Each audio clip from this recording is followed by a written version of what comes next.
Hi, Evangelina Belina. It's mommy. Um, so usually I know that I would get to teach you about some really cool things like the solar eclipse.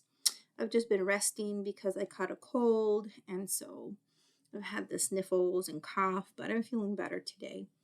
I watched the solar eclipse all morning. I just did, some research about solar eclipse myths too. But I wanted to read a little bit of the research that I found to share with you, Evangelina and Belina, and other little friends that like to learn. So today was a major event in your little life history because you got to see a solar eclipse, right? And what's a solar eclipse? So here we have the Britannica All New Kids Encyclopedia, What We Know and What We Don't Know, edited by Christopher Lloyd with more than 100 experts in their fields, including space, animals, wars, mummies, brain science, and many, many more. So since I've been a homeschooling mom for 3 years, I have this really cool encyclopedia. It has a little tiny definition, but it has a really cool page. It tells you about the solar system, and then right down here, it talks about the solar eclipse. A solar eclipse occurs when the moon passes between Earth and the sun. If everything lines up just right, the moon blocks the light from the sun and casts a shadow at a specific location on Earth. While it is dangerous to look directly at the sun, it is possible to watch an eclipse from Earth using special eclipse glasses. And here you have the sun, the Earth, and the moon. And so that's what you got to see today. That's why it looked black, right? And the total eclipse today happened in what looked like Mazatlan, Mexico, around that area. We had a partial eclipse out here in Southern California, but it wasn't to the effect that other people, saw it, because I didn't even see the sun dim out here at all. But check it out. It talks to you a little bit more about the sun. The sun being a life giver. The sun's energy is created in its core, where nuclear fusion converts hydrogen into helium to release vast amounts of energy. The light and heat produced are radiated throughout the solar system. On Earth, we depend on this radiation to survive, but the sun also has effects elsewhere. Its heat makes Venus far too hot for life, and its rays even touch the surface of Pluto in the outer solar system. So this is something cool I found in this book. Now I have another encyclopedia, the New Book of Knowledge. And this has a little bit more detail because it's for older kids. See that? But you can see what we saw today in these photos. Now, the solar eclipse says, a total solar eclipse occurs only when the moon moves between the sun and the earth so that it casts a shadow directly on the earth. The shadow of the moon moves across the earth from west to east, the direction that the moon moves in its orbit, often at speeds of more than 1,000 miles, 1,600 kilometers an hour.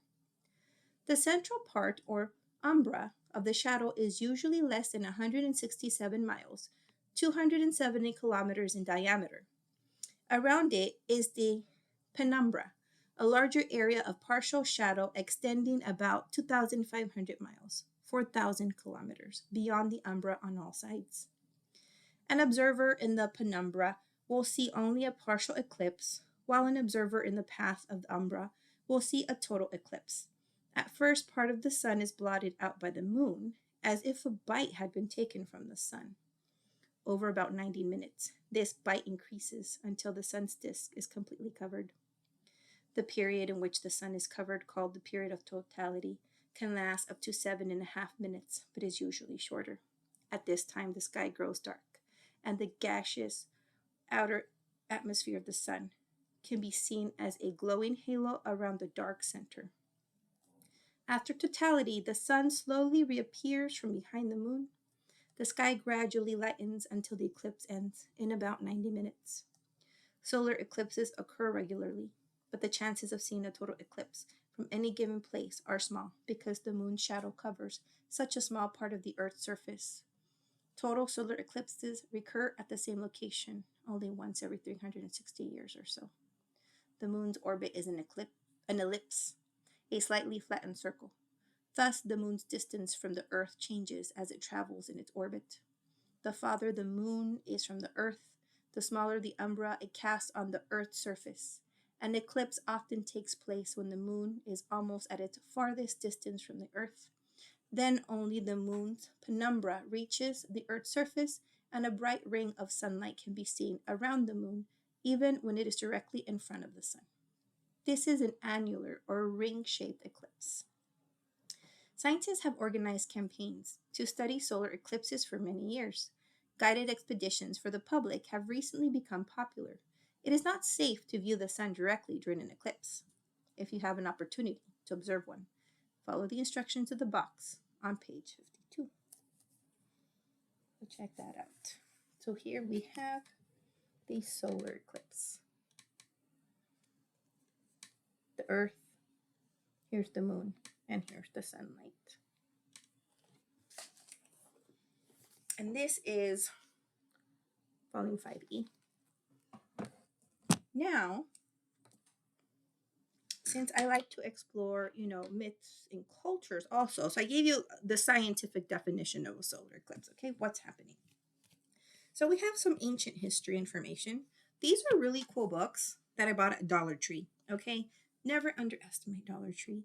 You can find some gems like this. I've had these for like 5 years maybe. So I'm just going to read a little bit about what the sun and the moon mean in certain cultures.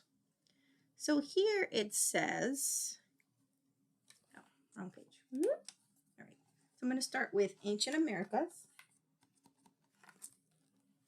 And it says, what type of gods did Mesoamericans believe in? Ancient Mesoamerican gods were part human and part animal. They represented natural elements like the sun and the moon, rain, lightning, and the various planets. Here we have Incas and Aztecs. Here it says, they worshipped many gods and believed in heaven and hell. Of all the gods, the sun god was the most important, and they built many temples in his honor. When an Inca king died, his body was mummified. People would offer the mummy food and consult in to solve problems.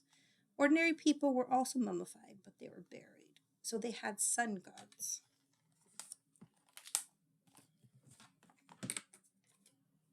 Here, this is called Step into the World, Ancient Middle America.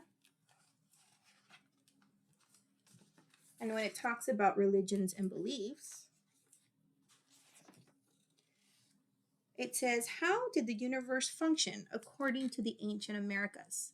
They believed that the universe depended on a balance between opposite forces, such as life and death, or light and darkness. This belief was often symbolized in sculptures of a man and woman embracing each other, like this. Because in some cultures, they believed that when there was a solar eclipse, it was because the sun and the moon were in love with each other. And it was like a man and a woman embracing each other and being able to be together. Because they hadn't been able to be together for many years. Just like this sculpture. That when a solar eclipse happens, it's a symbol of love. Now I have another cool book here that I got for my birthday. I bought this for myself as a birthday present. I'm the kind of person that I'm not going to sit there and wait to be gifted anything. If I want it, I buy it for myself. And this is one of those good buys, $12 that I found at Barnes & Noble's in Irvine, actually. Aztec Myths and Legends. And I still haven't read everything. I'm still working on another one of my Indigenous books. But I'm going to read to you a little bit. There's this whole portion about the man of the sun. And there's a whole portion on, oh no, I think I lost one of my pages. I think I did lose one of my pages. I'll look for it. And then there's this whole part here, which is more on the Festival of the Sun. So there's this whole festival on the sun. It should be the next page. Fire god, sun worship, sustaining the sun. Okay, so that's what I wanted to read. So here we have the man of the sun, and then we have sun worship. So let me do this. I'm not going to read too much, just a small excerpt, but they do have a whole section on the festival of the sun, and I'm just going to read this little top part here. It says the principal festival of the sun and how they prepared themselves for it. The word Rami is equivalent to our word Easter, and we just had Easter. Among the 4 festivals which the king celebrated in the city of Cusco, the most solemn was that in honor of the sun during the month of June. It was called Intip Rami, which means the solemn feast of the sun. They called this feast especially rainy, and though the word was also used for other festivals, this was the Rami and took place in the June solstice. There's a whole sacrificial part in here, but I'm going to read to you about the man of the sun. A more probable explanation of the origin of Quetzalcoatl, and more likely elucidation of his nature in that which would regard him as a man of the sun, who has quitted his abode for a season for the purpose of inculcating in mankind those arts which represent the first steps in civilization, who fulfills his mission, and who, at a late period, is displaced by the deities of an invading race. Quetzalcoatl was represented as a traveler with a staff in hand, and this is proof of his solar character, as is the statement that under his rule the fruits of the earth flourished more abundantly than in any subsequent period. The abundance of gold, said to have been accumulated in his reign, assists the theory, the precious metal being invariably associated with the sun by most barbarous peoples. In the native pinturas, it is noticeable that the solar disk and semi-disk are almost invariably found in connection with the feathered serpent as the symbolical attributes of Quetzalcoatl.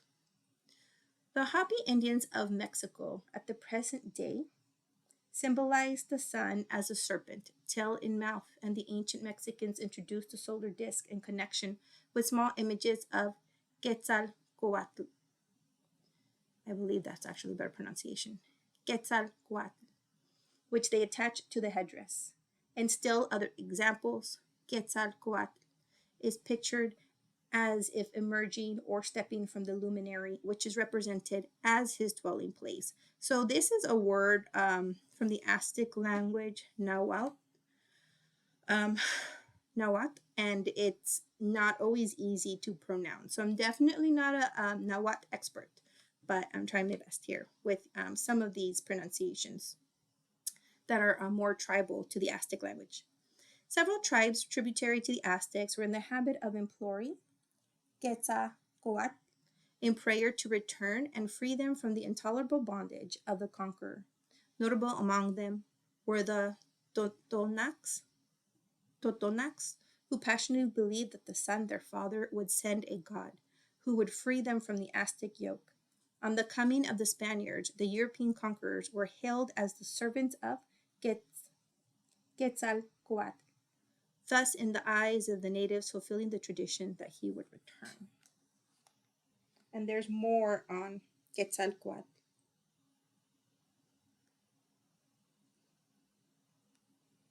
See, I've heard 2 pronunciations, Quetzalcoatl and Quetzalcoatl.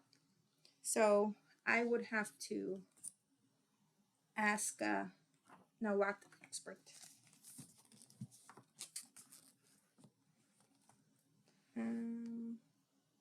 Here says sun worship.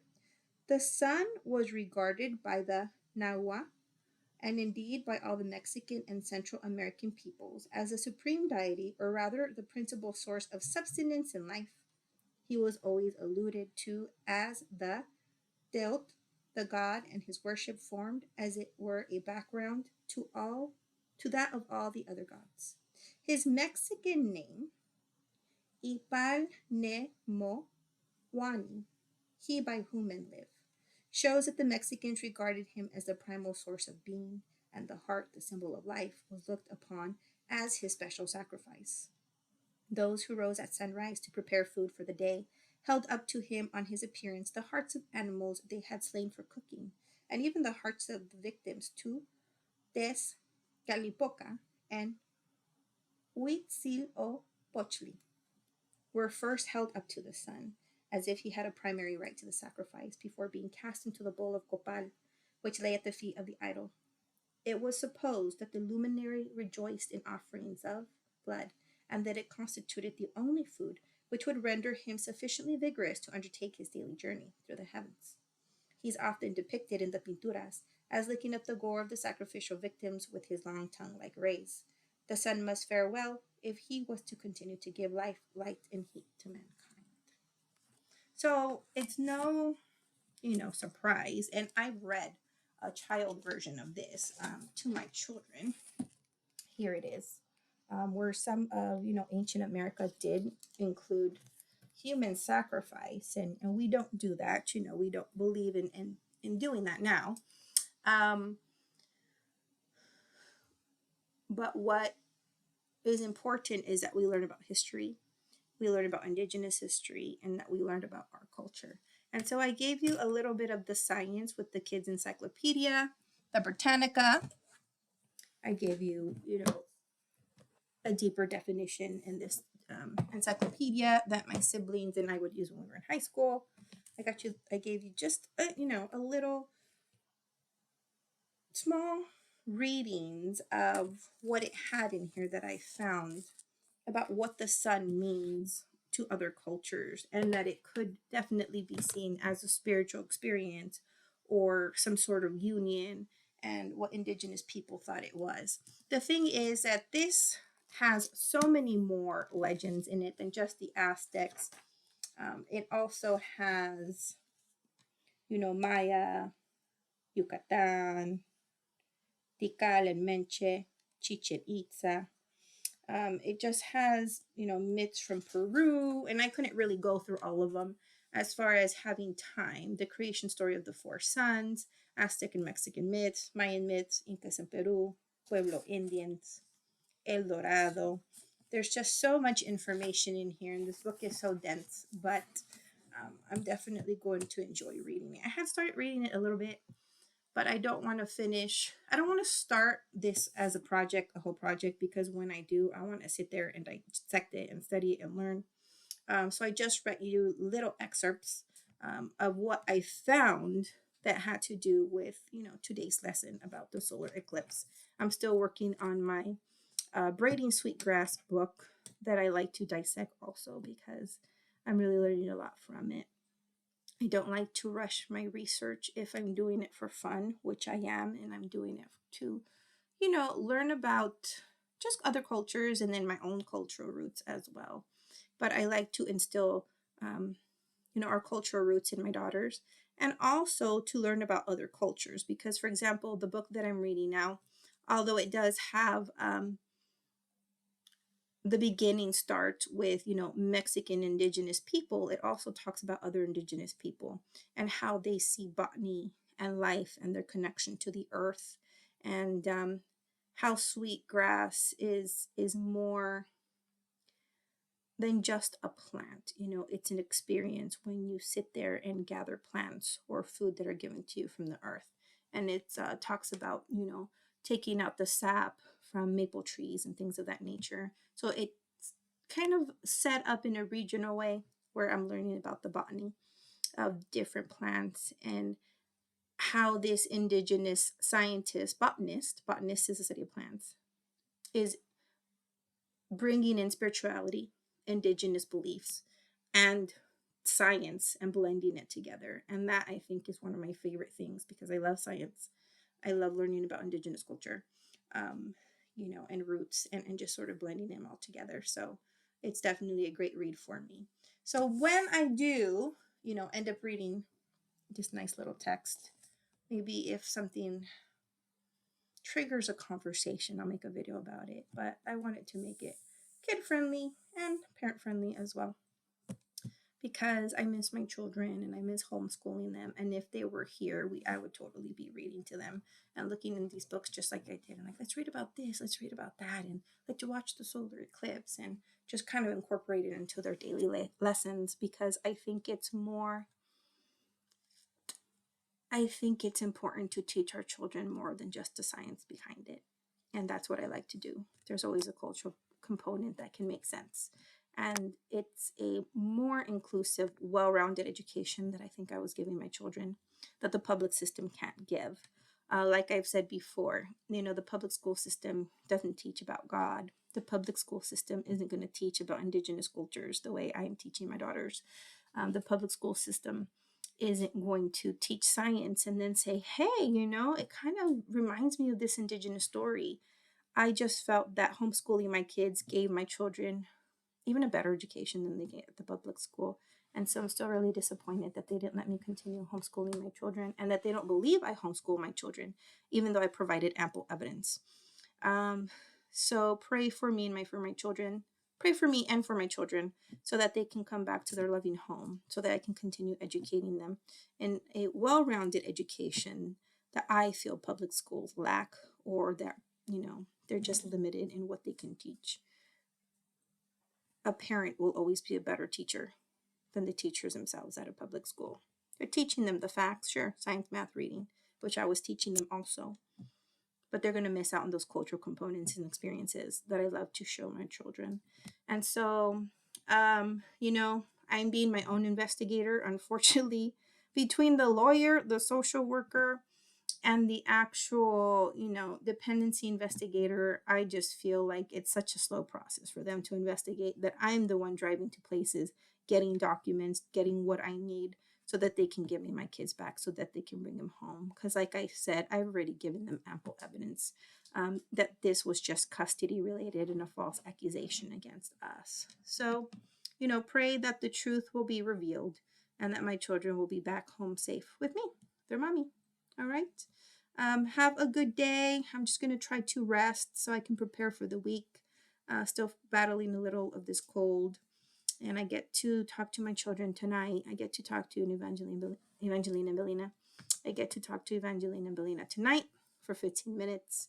And then I get to see them on Wednesday for 2.5 hours. So it's not fair that they're limiting my time with them. And I'm not going to let it go. I'm going to get a lawyer, and I'm going to fight every single day for my kids. Because in our culture, the children belong with the mother. In Indigenous cultures and in Mexican cultures, the children belong with the mother, and you don't take them. You don't take them from the mother, and there's no reason why they should have taken my kids from me. So I love you, Evangeline Belina. I'm fighting for you every day. I'll see you soon.